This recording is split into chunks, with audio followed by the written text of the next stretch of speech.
नमस्कार, news 18 India देख रहे हैं आप और मैं हूं आपके साथ शिवानी पांडे। रूस और यूक्रेन युद्ध की वजह से अनाज संकट का खतरा झेल रही दुनिया के लिए ये खबर सुकून देने वाली हो सकती है। पुतिन ने ऐलान किया है कि वो यूक्रेन को दुनिया को अनाज भेजने से नहीं रोकेगा और यूक्रेन के अनाज से लदे जहाजों को सुरक्षित रास्ता भी दिया जाएगा ताकि पूरी दुनिया को गेहूं समेत दूसरे अनाज पहुंच पाए।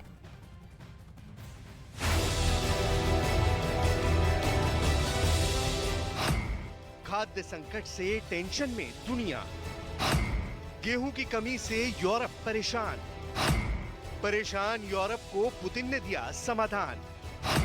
जहाजों से अनाज भेज सकता है यूक्रेन। पिछले 100 दिन से जारी रूस और यूक्रेन युद्ध की वजह से रूस और यूक्रेन से यूरोप समेत दुनिया के दूसरे देशों में गेहूं समेत दूसरा अनाज नहीं पहुंच पा रहा है। दोनों देशों के युद्ध की वजह से पूरी दुनिया पर खाद्य संकट गहरा गया। यूरोप में तो गेहूं की कमी हो गई और वहां पर इसका असर ये हुआ कि गेहूं के दाम बढ़ गए।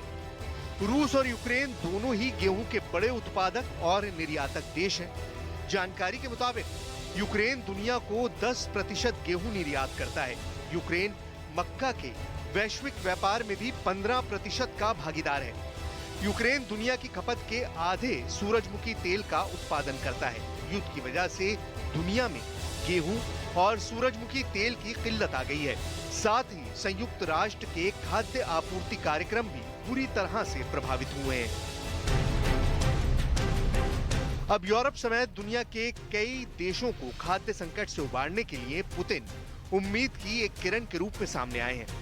रूसी राष्ट्रपति पुतिन ने खाद्य संकट पर बड़ा ऐलान किया। पुतिन ने कहा है कि यूक्रेन के बंदरगाहों से अनाज निर्यात करने में कोई दिक्कत नहीं आने दी जाएगी।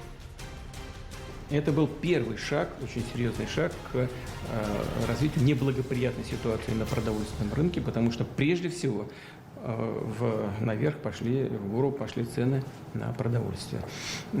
Это первое. Вторая причина – это недальновидная политика европейских стран, а прежде всего Еврокомиссии, в сфере энергетики. Это вообще никак не связано ни с какой военной операцией России на Донбассе. Не имеет к этому вообще никакого отношения. Но следующий шаг, когда началась наша операция, европейские, американские партнеры, так называемые, они начали предпринимать шаги, которые усугубили ситуацию в этом секторе, и в продовольственном, и в секторе производства удобрений. हालांकि रूस ने ऊर्जा और अनाज संकट के लिए पश्चिमी देशों को जिम्मेदार ठहराया है, लेकिन अब रूसी राष्ट्रपति पुतिन ने अज़ोव सागर के रास्ते यूक्रेन को अपना गेहूं बाहर भेजने की बात कही और कहा कि यूक्रेन के रास्ते में किसी तरह की कोई परेशानी रूस की तरफ से खड़ी नहीं की जाएगी। रूस का अज़ोव सागर पर कब्जा है और यूक्रेन मारिउपोल के बंदरगाह और संसाधनों पर भी अपनी पहुंच खो चुका है। ऐसे में पुतिन का यह ऐलान दुनिया के लिए राहत भरा हो सकता है। Эти 9,9 триллиона – это беспрецедентная работа печатного станка. Общий объем денежной массы вырос на 38,6%. Видимо, финансовые власти исходили из того, что доллар – мировая валюта, и он, как обычно, как в прежние времена, рассосется по всей мировой экономике, и в Штатах это будет незаметно. Оказалось, что это не यूक्रेन को यूरोप की रोटी की टोकरी के रूप में जाना जाता था, लेकिन उसका दावा है कि उसके गेहूं का स्टॉक रूस के नियंत्रण में है। इतना ही नहीं, यूक्रेन गेहूं को बाहर भेजने के लिए अपनी बंदरगाहों तक नहीं पहुंच पा रहा है। ऐसे में पुतिन के अनाज भेजने देने के ऐलान के बाद दुनिया के दूसरे देशों तक यूक्रेन के गेहूं समेत दूसरे अनाज पहुंचने लगेंगे और ये भी संभव है कि दुनिया समेत यूरोप के देश खाद्य संकट का समाधान पा लें और महंगाई पर भी वक्त रहते काबू पा लें। रूस, अमेरिका समेत पश्चिमी देशों पर यह आरोप लग रहा है कि वो यूक्रेन को हथियार देकर आग में घी डालने का काम कर रहे हैं। यूक्रेन को डर सताने लगा है कि पुतिन इस बार एक बहुत बड़ा हमला करने वाले हैं। जंग के 100 दिन पूरे होने के बाद काला सागर में कुछ बहुत बड़ा होने की खबर है। यूक्रेन का दावा यह है कि इस बार का पुतिन का हमला अब तक का सबसे बड़ा हमला हो सकता है।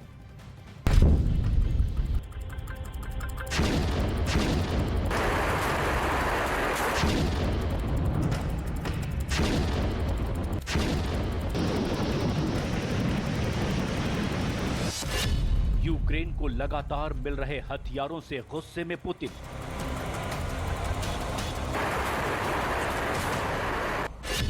मदद में मिले हथियारों से यूक्रेन का रूस पर पलटवार।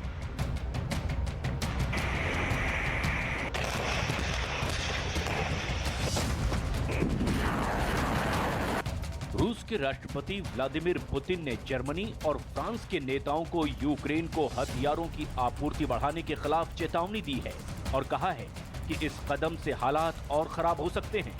व्लादिमीर पुतिन ने दोनों देशों के राष्ट्राध्यक्षों को इस खतरे से आगाह भी किया। अमेरिका को वो बार बार चेतावनी दे चुके हैं कि यूक्रेन को लगातार हथियारों की जो मदद दी जा रही है वो युद्ध को और भड़काने वाला है।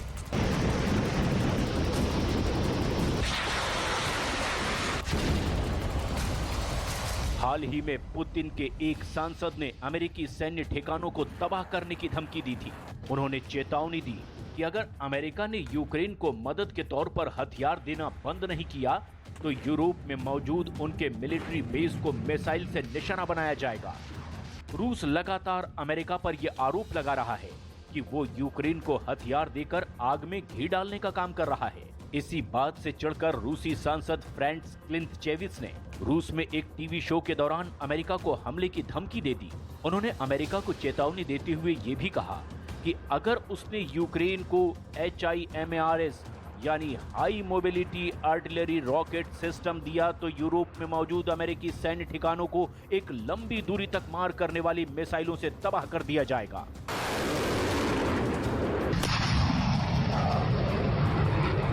Пора рушить американские базы пока на территории Европы.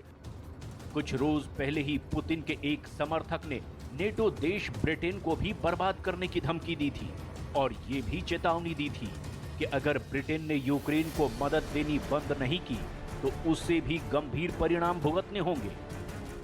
Но я вот сегодня говорил, может быть, Стоунхендж. यूक्रेन को पश्चिमी देशों से मिल रही मदद से तिलमिलाए पुतिन अब एक नए गेम प्लान के साथ आए हैं। माना जा रहा है कि पुतिन कोई बड़ा हमला करने वाले हैं जिसके लिए रूस की नौसेना पूरी तरह से तैयारी कर चुकी है। पहले से काला सागर में रूस के फौज की तैनाती बहुत बड़ी है, लेकिन इस बार रूस की फौज के 12 बड़े जहाजों को यूक्रेन की सीमा के पास भेजने का दावा है।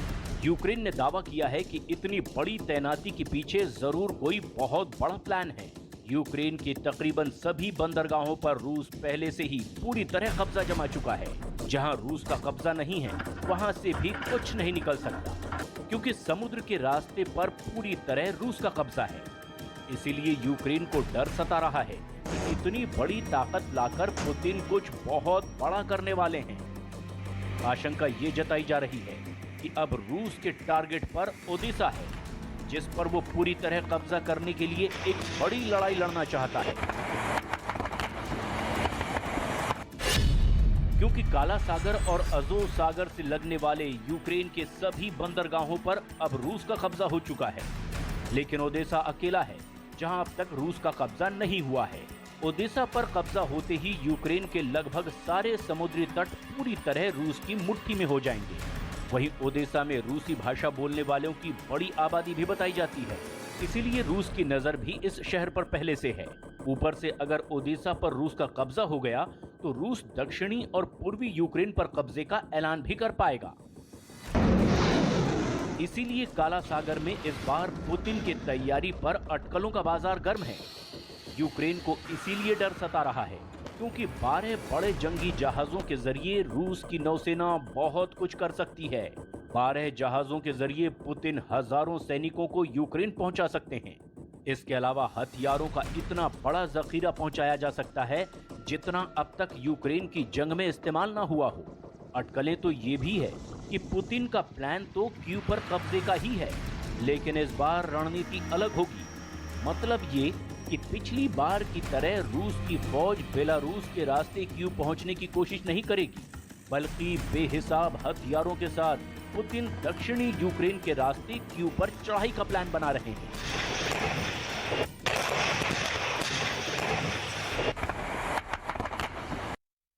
और सुबह सुबह कीव के लोगों को आज फिर धमाके की आवाज सुनाई दी। यूक्रेन की राजधानी कीव का आसमान रूसी हमलों से दहल उठा। कीव में आज सुबह एक के बाद एक 4 धमाके की आवाज सुनाई दी। डोनेस्क की लड़ाई के बीच आज कीव में धमाकों ने लोगों की टेंशन बढ़ा दी। हमारे सहयोगी जावेद मंसूरी की कीव से ये ग्राउंड रिपोर्ट देखिए। राजधानी कीव के आसमानों पर एक बार फिर से काले धुएं दिखाई दे रहे हैं। उसकी वजह यह है कि यहाँ आज सुबह फिर से एयर स्ट्राइक हुई है। भारतीय समय अनुसार अगर बात करें तो करीब 9 बजे यहाँ दालिन्स्की के इलाके में ये देखिए अभी भी धुआं दिखाई दे रहा है। आप तस्वीरों में देखेंगे। एक मिनट गाड़ी रोकिए, जरा गाड़ी रोकिए। देखिए किस तरह से तस्वीरें यहाँ पर दिखाई दे रही हैं। जो आसमान में धुआं नजर आ रहा है उसकी तस्वीरें हम आपको दिखाते हैं।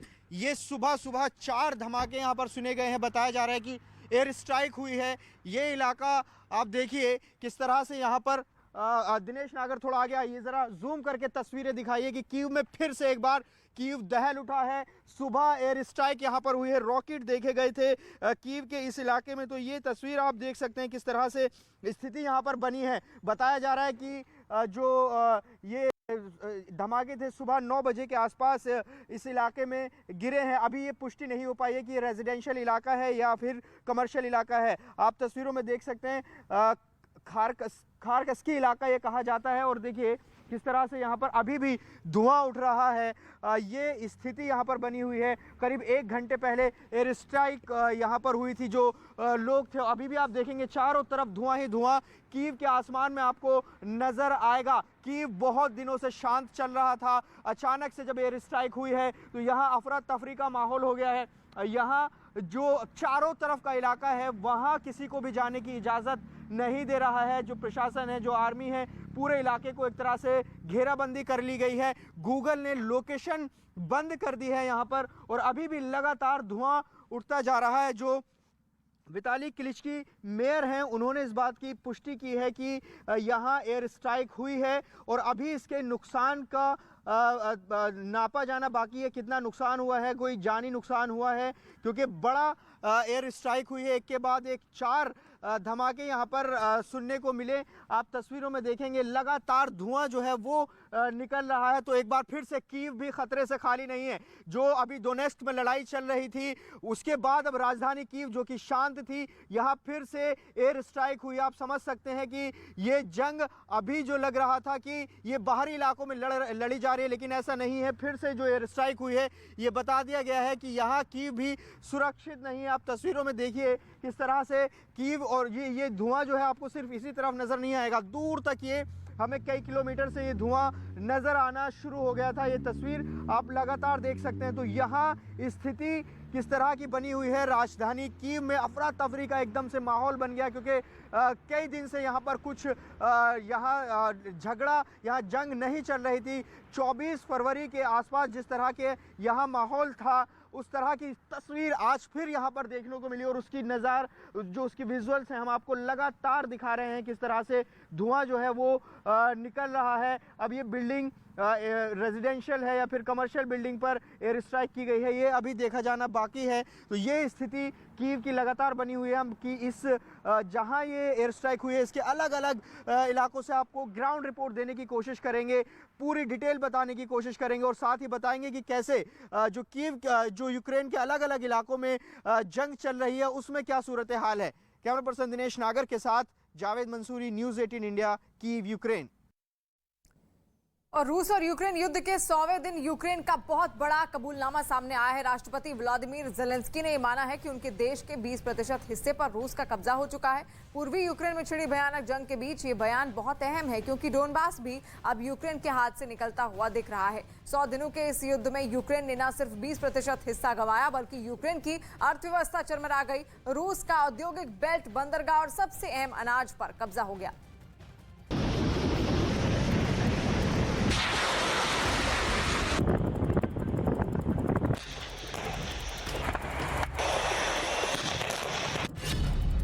यूक्रेन में रूसी सेना के ताबड़तोड़ हमले।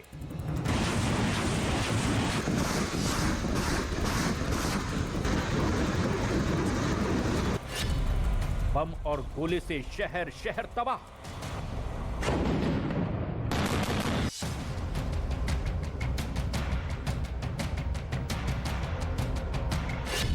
सौ दिनों में बदल गई यूक्रेन की तस्वीर।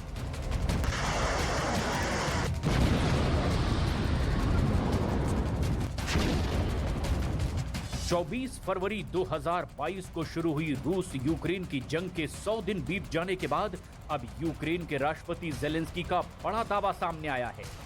जेलेंस्की के मुताबिक रूस उनके देश के लगभग 5वें हिस्से को नियंत्रित कर रहा है, यानी यूक्रेन का 20% इलाका अब रूस के कब्जे में है।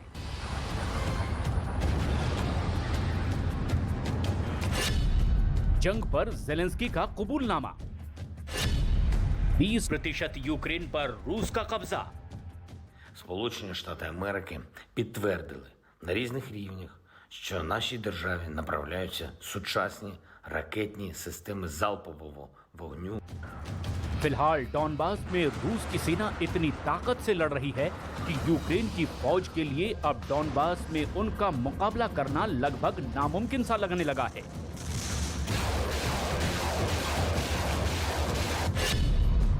इसी दौरान जेलेंस्की ने बयान दिया कि यूक्रेन की जमीन का 20% इलाका रूस के हाथ में चला गया है।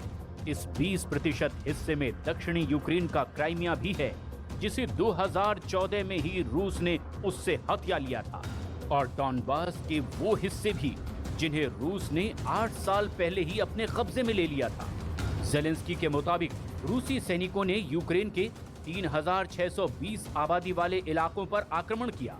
हालांकि यूक्रेन ने उनके 1017 इलाकों को छुड़ा लिया है और अभी तो यूक्रेन के हाथ से उसकी और जमीन निकलने की आशंका है, क्योंकि डॉनबास में लड़ाई अब किसी एक्शन फिल्म के पावर पैक्ड सीन की तरह चल रही है। वहां के लुहांस्क प्रांत के सेवेरोडोनेस्क शहर के 80% हिस्से पर रूस का कब्जा हो भी गया है।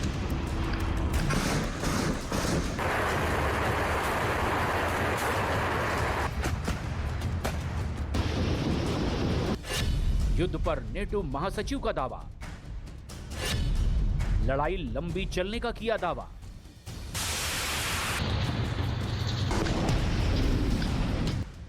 इस बीच नेटो के महासचिव ने भी वही बात कहकर अमेरिका से लेकर यूरोप तक को टेंशन दे दी है, जो यूक्रेन और कई रक्षा विशेषज्ञ कुछ वक्त से कह रहे हैं। नेटो महासचिव येंस स्टोल्टनबर्ग ने एक बार फिर दोहराया कि नेटो रूस से सीधी लड़ाई नहीं चाहता। नेटो महासचिव येंस स्टोल्टनबर्ग ने यूक्रेन का साथ दे रहे देशों को आगाह किया और कहा कि हमें लंबी लड़ाई के लिए तैयार रहना होगा। कुछ दिन पहले ही जेलेंस्की के सलाहकार ने भी दावा किया था कि यूक्रेन की लड़ाई सर्दियों तक चलेगी और यूक्रेन में सर्दी का मौसम दिसंबर में शुरू होता है। उससे पहले यूक्रेन के मिलिट्री इंटेलिजेंस प्रमुख ने भी कहा था कि युद्ध इस साल के आखिर तक तो चलेगा ही।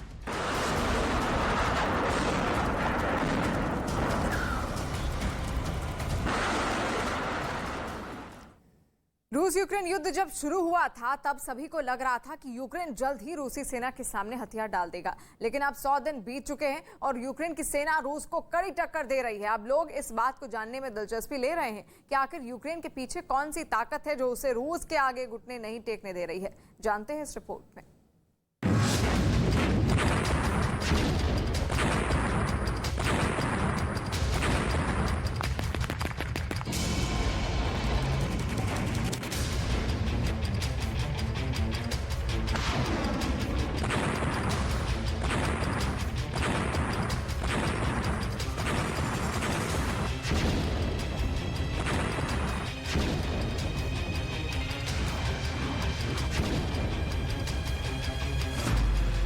रूस के यूक्रेन पर ताबड़तोड़ हमले। रूस की भारी बमबारी से दहला यूक्रेन। रिहायशी इलाकों पर मिसाइल हमले।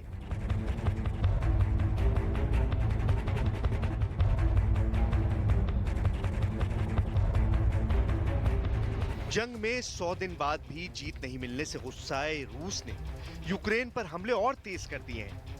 यूक्रेन के अलग अलग शहरों में बम और धमाकों की आवाज सुनाई देती रहती है। मारिउपोल पर कब्जे के दावे के बाद डॉनबास समेत कई शहरों पर रूस की ओर से भारी बमबारी की जा रही है।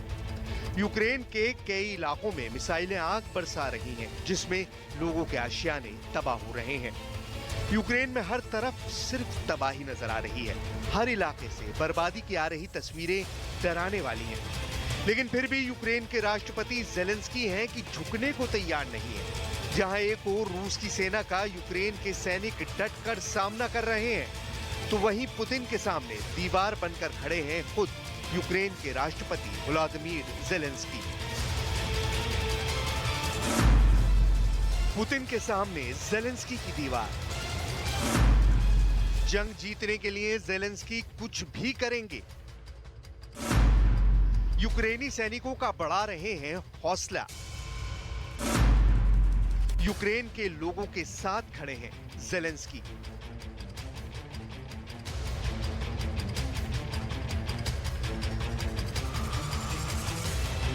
रूस के साथ जंग के 100 दिन बीत चुके हैं, लेकिन ज़ेलेंस्की फौलादी दीवार की तरह पुतिन और जीत के बीच खड़े हैं। युद्ध के शुरुआती दिनों में अमेरिकी सरकार ने ज़ेलेंस्की को राजधानी कीव से निकलने को कहा था, लेकिन ज़ेलेंस्की ने इससे इनकार कर दिया था। ज़ेलेंस्की ने युद्ध के दौरान कई बार लोगों से बात की और उनके साथ खड़े रहने का भरोसा दिलाया। तो युद्ध के मैदान में रूसी सैनिकों से लोहा ले रहे यूक्रेनी सैनिकों का हौसला बढ़ाया। एक बार नहीं बल्कि बार बार ज़ेलेंस्की ने वीडियो जारी कर सैनिकों के साथ डटे रहने का संदेश दिया। कई बार तो वो सैनिकों से मिलने अस्पताल तक पहुंच गए। यूक्रेनी सैनिकों ने भी ज़ेलेंस्की को निराश नहीं किया और युद्ध के मैदान में रूसी फौज को नाको चने चब्बा ही दिए।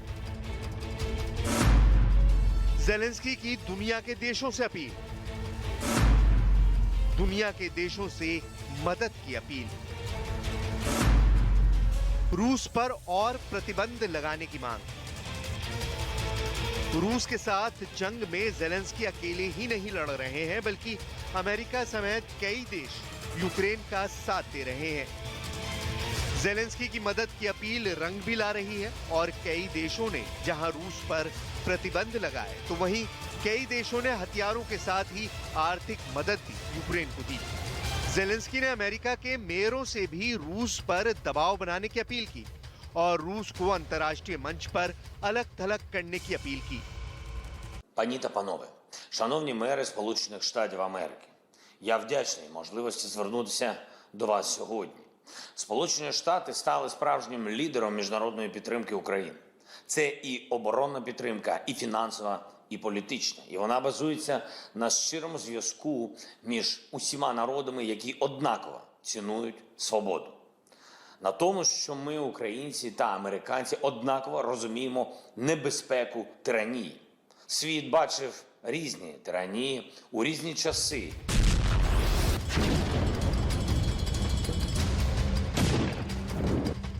इतना ही नहीं, ज़ेलेंस्की ने एक बार फिर पुतिन की हार और यूक्रेन की जीत का दावा किया। На 100-й день повномасштабної війни Росії проти України. У вашому порядку денному багато питань, які стосуються внутрішнього життя вашої держави, ваших міст і громад. Але пам'ятайте, повномасштабна війна у Європі та дестабілізація світових...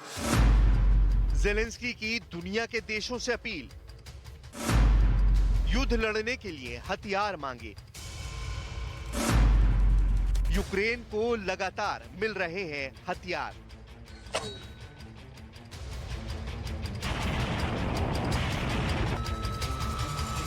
ज़ेलेंस्की हर रोज नई नई रणनीति बनाते रहते हैं। अलग अलग मंच से ज़ेलेंस्की दुनिया के देशों से लगातार मदद, खासकर हथियारों की मदद की अपील कर रहे हैं और इसका फायदा भी उन्हें मिल रहा है। दुनिया के देशों से लगातार यूक्रेन हथियारों की खेप पहुंच रही है। America, France, Britain, Australia, Sweden, Poland, Hungary, Austria से लगातार हथियार मुहैया कराए जा रहे हैं।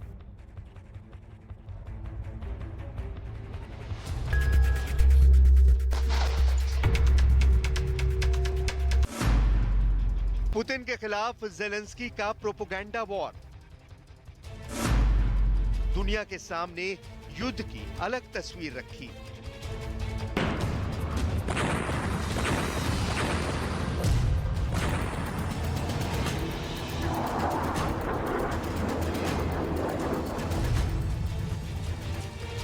इसके अलावा ज़ेलेंस्की रूस और उनके राष्ट्रपति के खिलाफ प्रोपेगेंडा वॉर कर रहे हैं और दुनिया भर तक ये संदेश देने में कामयाब रहे हैं कि यूक्रेन लगातार इस युद्ध में बढ़त बनाए हुए हैं, जबकि महाबली रूस उनके सामने टिक नहीं पा रहा है। प्रोपेगेंडा वॉर के इस मोर्चे पर वो पुतिन से आगे निकलते हुए नजर आ रहे हैं।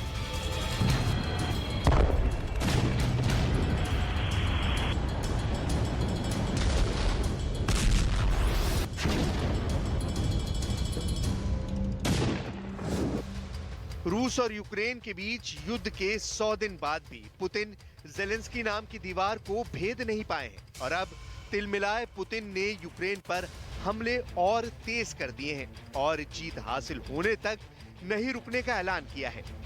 इस बीच कादिरव भी मॉस्को में है। देखना यह है कि ज़ेलेंस्की की दीवार को तोड़ने के लिए पुतिन कौन सी नई रणनीति अपनाते हैं।